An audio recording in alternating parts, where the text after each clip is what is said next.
ஆயக்குடியில் விசிக சார்பில் பழனி பாபா நினைவேந்தல் நிகழ்வு.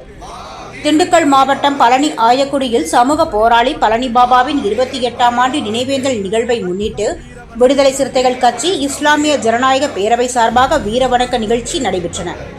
இஸ்லாமிய ஜனநாயக பேரவையின் மாவட்ட அமைப்பாளர் அபுல் கலாம் ஆசாத், நிகழ்ச்சி ஒருங்கிணைப்பாளர் சபிக் ராஜா ஆகியோர் தலைமையில் விழா நிகழ்ச்சி நடைபெற்றன.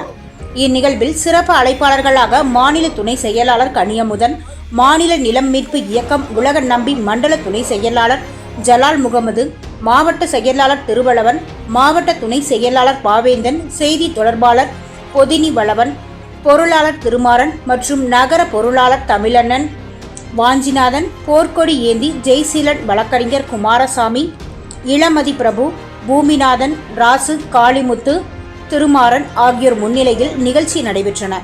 தொடர்ந்து இந்நிகழ்வில் சிறுத்தை சதாம், முத்தர் அலி, ரபிக், ஜாஃபர் சாதிக், அப்துல் கலாம், சையத் பாபு, ஷாஜகான், ஷேக் முகமது, அப்துல்லா, அப்பாஸ், இஸ்மாயில், எஹியா, மணிகண்டன், வளவன் வாய்க்கால், முரளி வளவன், அன்பழகன், தமிழ்மண் ஆனந்தன், கார்த்தி, செந்தில், இளையதுரை, செல்லதுரை, ரமேஷ், பாவலன், மணிகண்டன், கிள்ளி வளவன் மற்றும் மகளிர் பொறுப்பாளர் வீரமணி, மகேஷ் உள்ளிட்ட பொறுப்பாளர்கள் கலந்து கொண்டு பழனி பாபாவின் கல்லறைக்கு மாலை அணிவித்து மலர்களால் அலங்கரிக்கப்பட்டு பாபாவின் புகழ்பாடும் விதமாக பல்வேறு கோஷங்களை எழுப்பி வீரவணக்கம் நிகழ்ச்சி நடைபெற்றன.